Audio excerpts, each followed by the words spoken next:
Hey there, folks. This is Andre, the Game Idea Guy, and you see the subject, you see the title, and yes, I was going to eventually talk about this at some point specifically. Man, this is one of those subjects where it's like you want to talk on it, but you don't want to lean too heavy in one direction or the other, because there are good points from both sides of these types of arguments. But then there are just the wholly disingenuous points that come from both sides, which are usually the extremes when it comes down to these things. And it gets hard to parse out which ones are which when you have so many people sharing back and forth the same stuff. Because there are so many people that are more middle of the road when it comes down to stuff like this, just like with politics. There are so many more people that are middle of the road when it comes down to things like this, that it gets obscured when you see it online, because you'll usually see most of the extremes first. And then anybody who's reasonably in the middle will be told that they are pandering or whatever to one or the other sides, or both of them, depending on what their argument is. So it gets interesting to try to talk about something like this without trying to push away people or alienate them because their opinions are on vast extremes. And I'm going to attempt to do that because I am a glutton for punishment some way.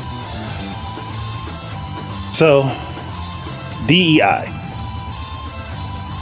diversity, equity, and inclusion. This should be a good thing.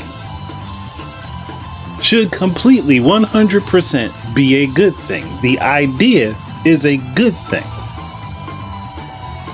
Execution, however, not so much.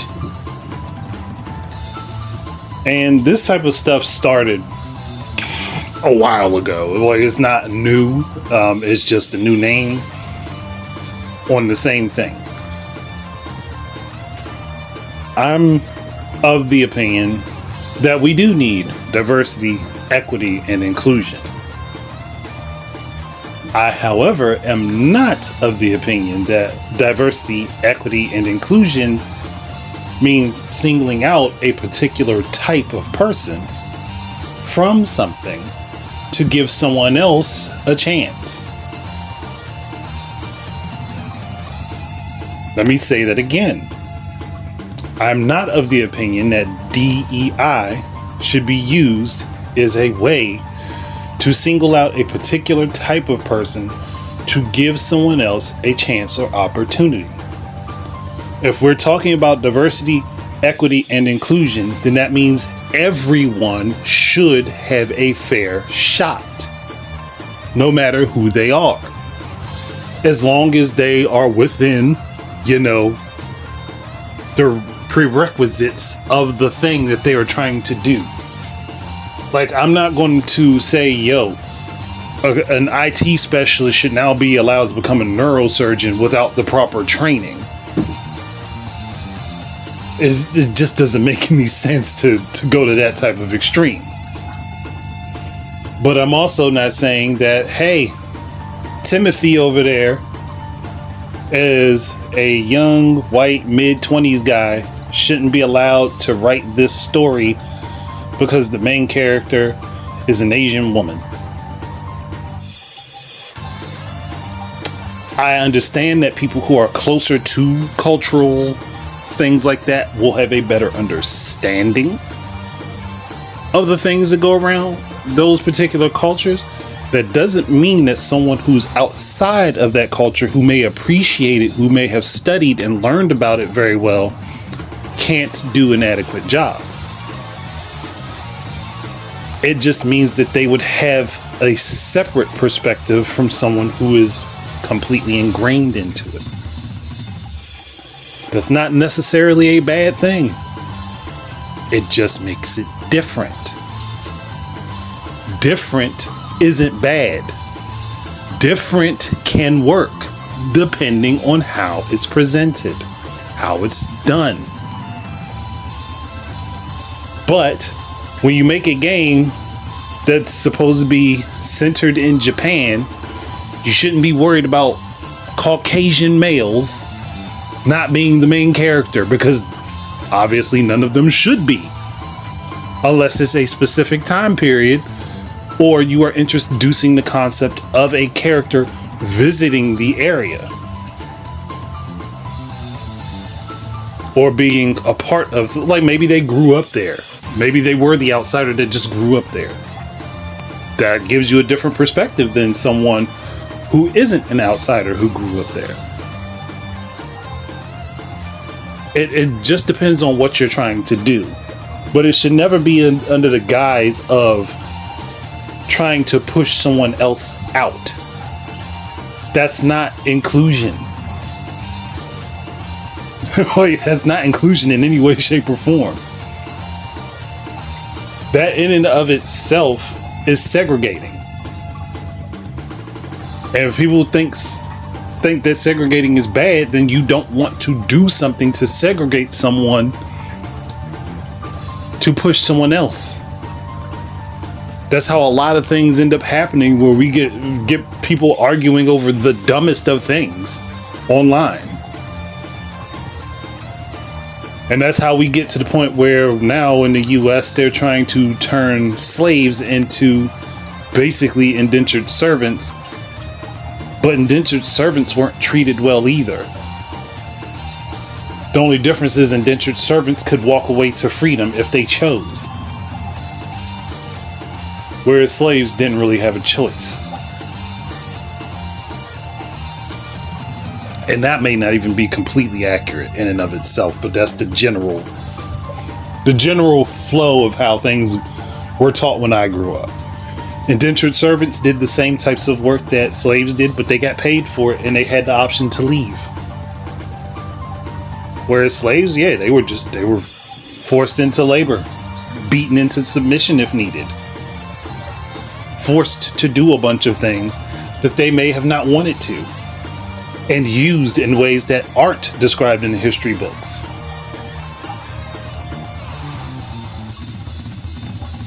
But I digress. That's not the purpose of my video or discussion, depending on where you find it.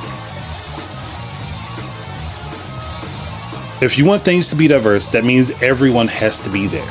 The option for everyone has to be there. Diversity in and of itself means everyone, or everything, every option, every choice, if we're carrying it to the extreme. Diversity should just mean that everyone is capable of being there. Capable of being there. Not that everyone is. Because this is where you get down to the point where you hit quotas, where you need to have, you gotta have a black guy, you gotta have a white guy, you gotta have a white woman, a black woman, Hispanic woman, Hispanic guy, Asian woman, Asian guy. It comes down to being annoying when you do it that way. And it's not hard to pick up when you realize that that's being done with something. There's a difference between you thinking, oh, this is a cool concept, let's do this. Let's research into this and do this, which Tekken has done for years. Tekken has done it right for years. Fighting games in general do this concept generally right. There are some that are not so great. But for the most part, fighting games take this concept and do it very well.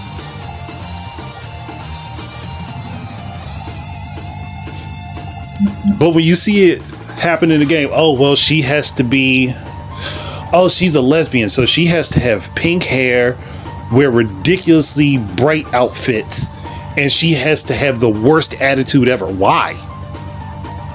I've met lesbians. The majority of them are not like that. Whether they are the more masculine or more feminine, the majority of them are not like that. There are some that are, but not everybody. The majority of them are not like that. The same thing comes down to gay men. It's not the same. Like, not every gay dude is a feminine. They don't all walk around and try to present more femininely or speak in higher tones than their voice would naturally be. I don't know why suddenly that's become the worst thing in the world to just understand that there are some gay dudes that are just like heterosexual men. They just have an attraction to dudes. That's it. That's literally like the only difference sometimes. And that should in and of itself not even be a problem. That shouldn't even be a thing to fight over. But it is. It has become a thing to fight over. Or if somebody's bound to a wheelchair. Okay, well, they're bound to a wheelchair. How can we incorporate that into the game? How can we make that interesting in the story? How can we provide a context with this that people that don't have this particular situation can get to understand this situation? That's how that should be used. How do we deal with the challenges that this person has to face every day, or in this particular situation, say a zombie apocalypse? How would a person that's in a wheelchair survive a zombie apocalypse if we were going to go there? It's not impossible. It's improbable because there are certain things that they won't be able to do very easily. But there is a potential chance that it's possible to do. So how would we do that? That's the type of thing that you would want to think about, not, oh, well, we need to have this wheelchair character in just because we need to have one. Why? Because when you do that, you start to disrespect the people that you are using for these things, or the types of people that you're using for these things. I think it's weird that we have so many games, or we have so much media that will talk about dwarves, but then when it comes down to actually having little people take over those roles, we tend to try to discard them. Just look at the recent Snow White, the one that's going to be coming out soon. They straight up discarded little people from being able to take those roles. I have no idea why. And it doesn't make any sense. But that's what they did. And the same thing with the Johnny Depp's Willy Wonka or Charlie and the Chocolate Factory. I still prefer the original over that movie, even though I think that movie was okay, but it did irritate me that they used one person to do all of those roles over and over again. Y'all didn't have to do that. It would have been better to have representation of other people that are there, or different people to play those roles. But that's what they did.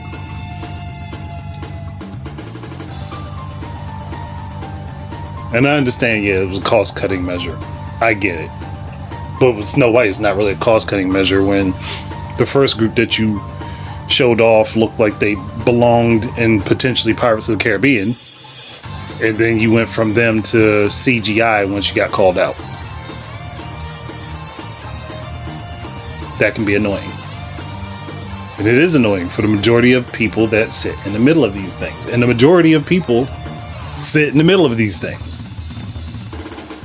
You see one thing that says, oh, DEI is horrible and we don't need this and we don't need it to be changing history, which DEI can't change history.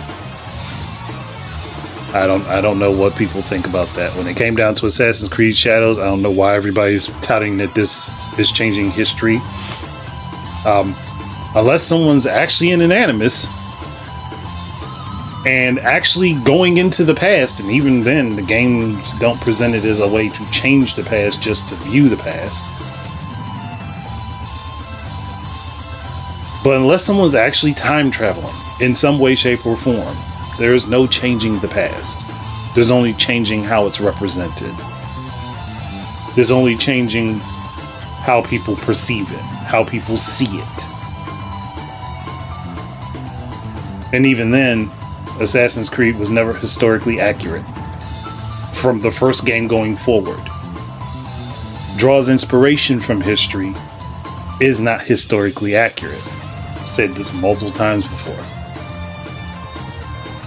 So for people to come out and say that's a disingenuous argument. And it's a blatant lie, which made me lose respect for a lot of people that I followed, and I stopped following them. You're not going to hear me run around announcing who I stopped following, but I lost a lot of respect for several people.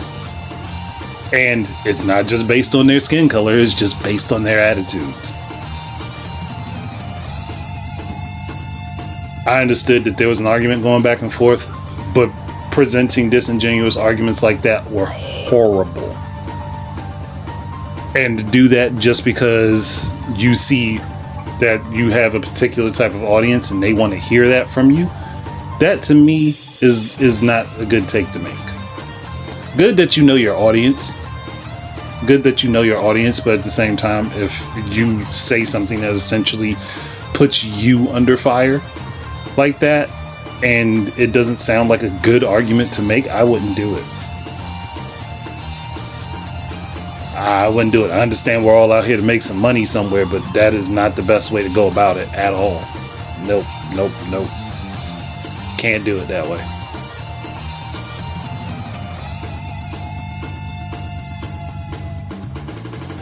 Again, it just comes off disingenuous. It comes off bad. It comes off horrible.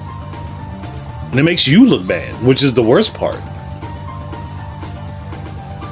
But then, again, the main writer for the game, as I've already brought up at this point, it's time for someone else besides white males to be the main character of the game. Ma'am, have you not seen history? Have you not looked at history of video games? Yes, there is a large portion of video games that have lead protagonists as a white male in the age ranges of 23 to 38.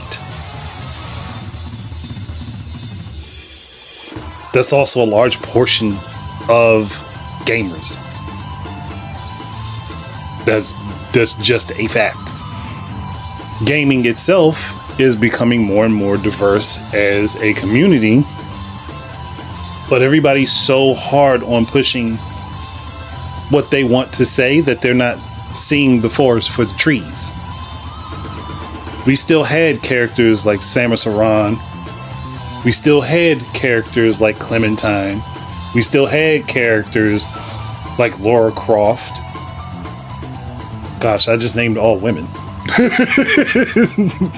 I was trying to think of some male characters too. some different male characters, and I just kept going. I did a whole video on this subject years ago, and that's why it still sticks in my mind like that. But we've had other characters take lead roles. The thing is, you don't have to put down one group in order to uplift another. You don't need to beat down other racial groups and other sexual orientations or sexualities or whatever. You don't need to beat down one group to build another up. All you have to do is build the other group up. You just build the one that you want people to like. You build the one that you want people to see. You respect the ones that you want people to pay attention to. You don't have to use diversity as a way to make things undiverse. I remember there was a weird, it was a photo shoot. It was a model photo shoot. And it said, somebody put on top of the caption, "Diversity in action." And they were serious about this. But it was just a bunch of black women. That's not diversity. That's a group of black women. Now, if you wanted to say something like black excellence or ebony excellence, I could be behind that. But when you throw in this is diversity, what? No, it isn't. That is the antithesis to diversity. It's not the same thing. And then people memed on it. Like, you just gave people who have racial issues things to meme. Or people who are sexist have reasons to meme now. You gave them the ammo to use against you instead of just building up that which you think needs to be built up. That's how diversity should work.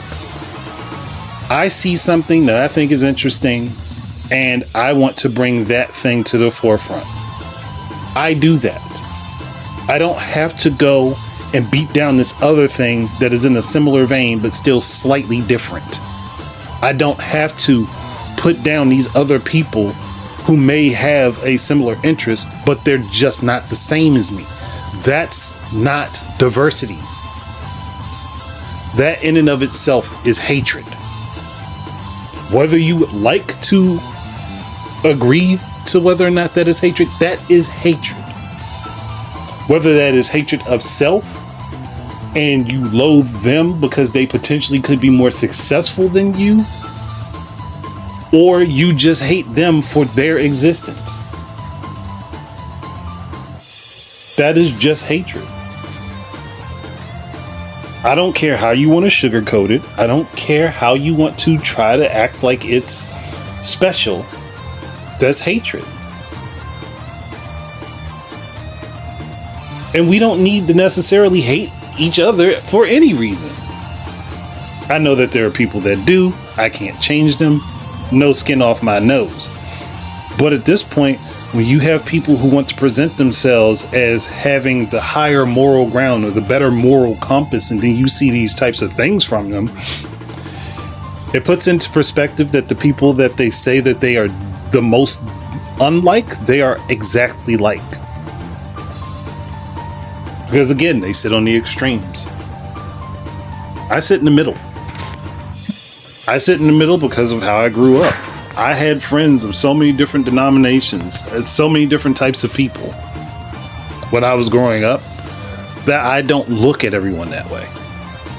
Like, yes, I can see the problems. I can see the things that are happening, and I won't deny them. But I also see that there's a potential for a different path if people would stop going at each other like cats and dogs. Hell, even cats and dogs don't do that anymore. Cats and dogs treat each other like family now.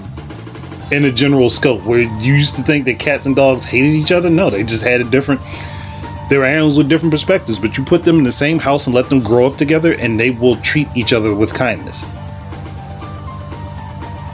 They will treat each other like they are family. And that's how it should, in theory, be. Some things can be proven wrong over time. Some things can be proven right over time. Just like, I'll put this in perspective. I followed a lot of red pill stuff over, I'd say, last 5 years. I followed a lot of red pill stuff because some of the things that they said were actually beneficial. It lost me when it became a thing of trying to put down and beat down women for some reason. It's one thing to say, hey, look, these are some of the issues that we have and we would like to express these issues. Cool. I'm on board for that. These are some of the things that I would like to be able to say, and I would like you to be able to receive them without us having to fight each other over it. I'm good with those things. I'm also good with the self-improvement aspect of it. But when it came down to content creators just being hateful and spiteful and looking for any reason that they could to just dunk on people, then I started losing interest. And that was the whole of the red pill community for the last year and a half. Yeah, there were some outliers where there were some guys out there that were just trying to spread a positive message. But the whole thing got co-opted. Turned into a nasty looking situation. And this is where I start to understand that's the same thing that happened when it came down to Gamergate. Because when I was invested in it wholeheartedly, it was people trying to point out the issues and hypocrisy in gaming media and with some of these companies, that they were that the producing studios or companies, they were too close to the journalists, and that's been a thing, and it makes people not trust the opinions of the journalists because the companies are too close to them for the most part. Now there's been some separation since then, but also after a certain point, the whole Gamergate thing got turned into people being sexist towards women, and the people that I was following, I never saw that with. But when I look back on it and look at some of the stuff that other people saw, I was like, yeah, that just looks horrible. That looks horrible when you have a bunch of people co-opt a message and turn that message around. Same thing that happened with woke, which is what DEI is falling under. Woke wasn't about this. Heck, DEI itself probably wasn't about this. I haven't traced it back to what it originally started from, but I can almost certainly guess that this is not how it started out. It started out as a good message, started out as positive.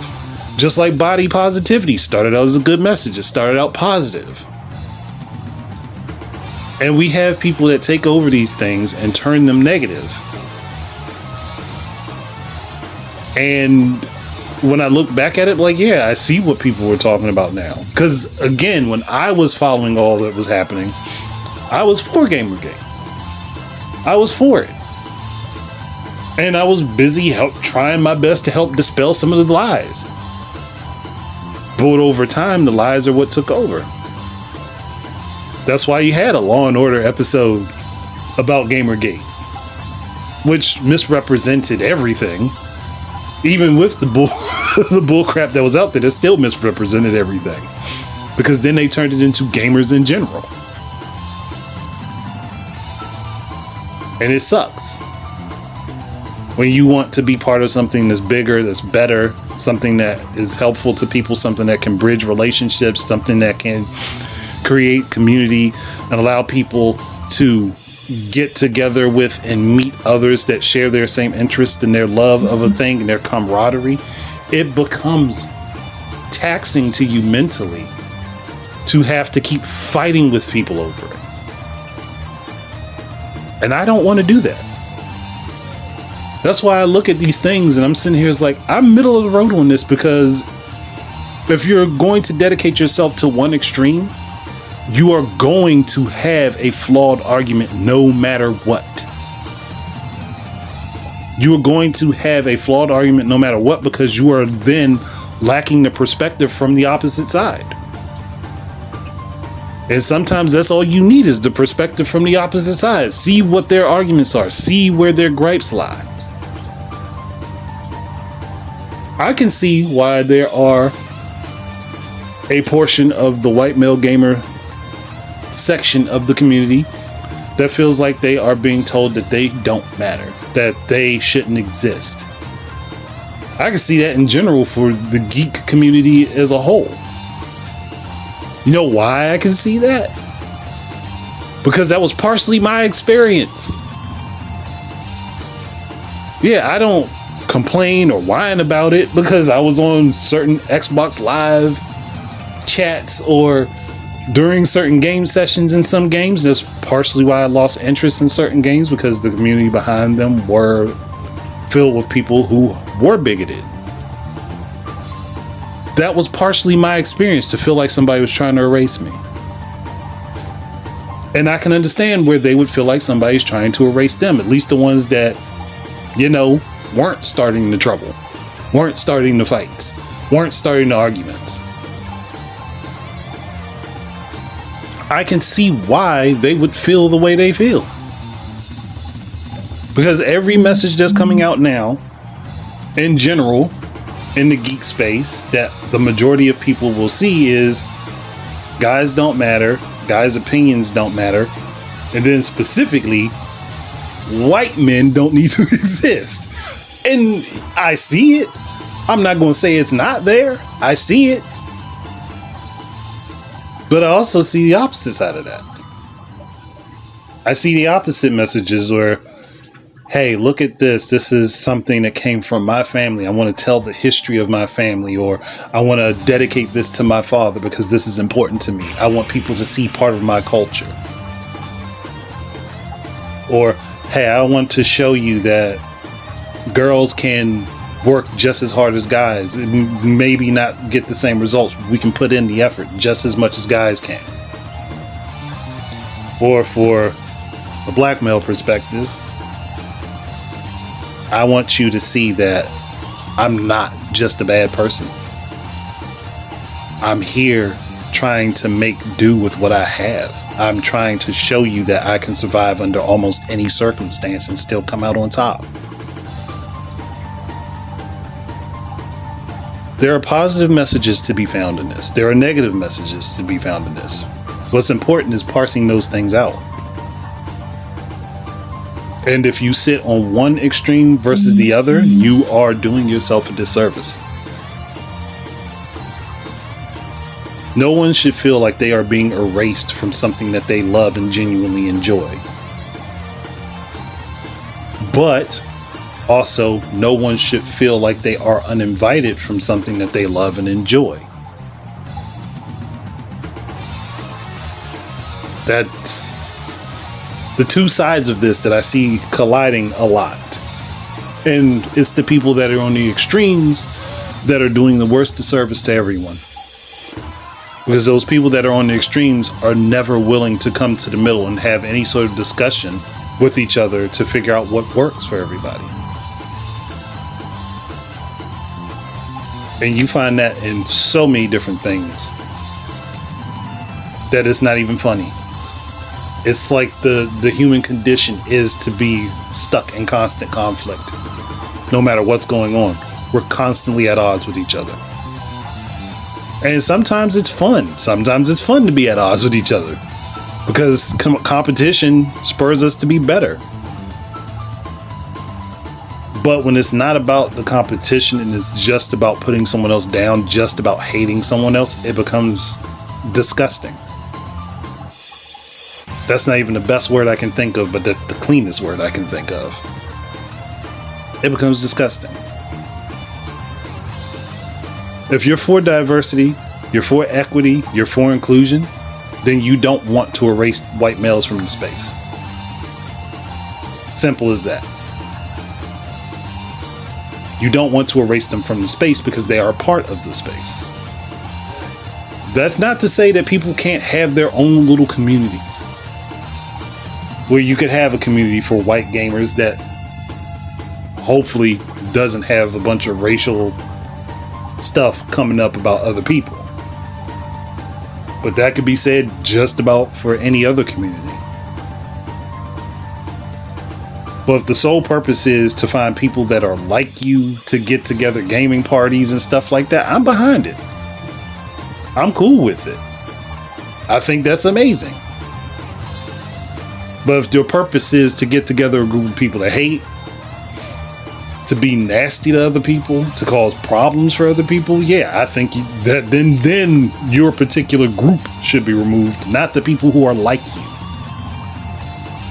Not the people who just happen to share a similar genetic makeup.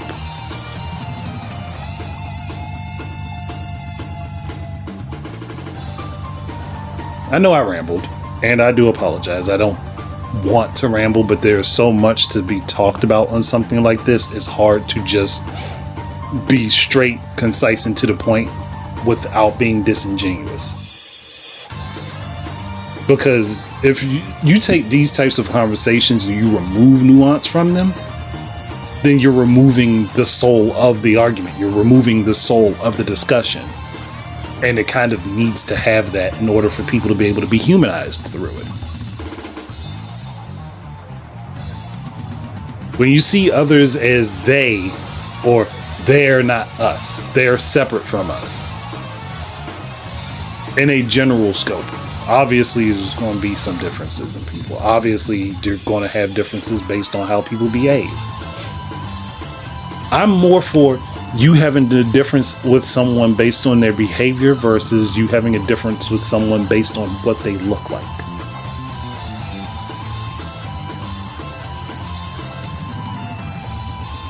And as much as people might hate it, stereotypes happen for a reason.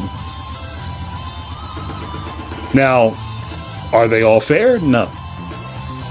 But it's also up to us to work beyond those stereotypes if they don't fit us.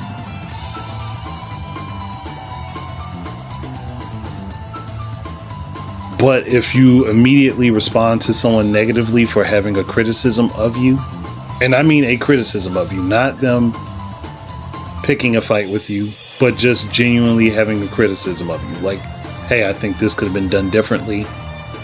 I think that you could have done better here if you had done this. Those things I'm cool with.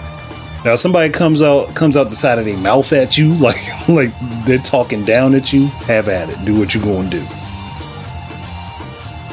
But you have to learn to parse what's a criticism and what's a genuine criticism and what's someone actually trying to belittle you. Because there is a difference. And being that people are so online all of the time, that gets harder to determine when you don't have as much human interaction.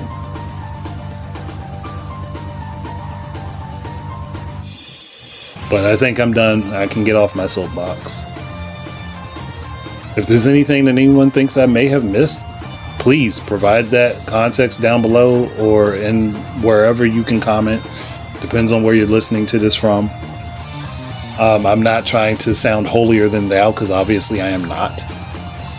But I just think that these types of discussions need to be more middle ground than dealing with the extremes. Because if you deal with the extremes, everybody's always going to be defensive and no one's ever going to listen.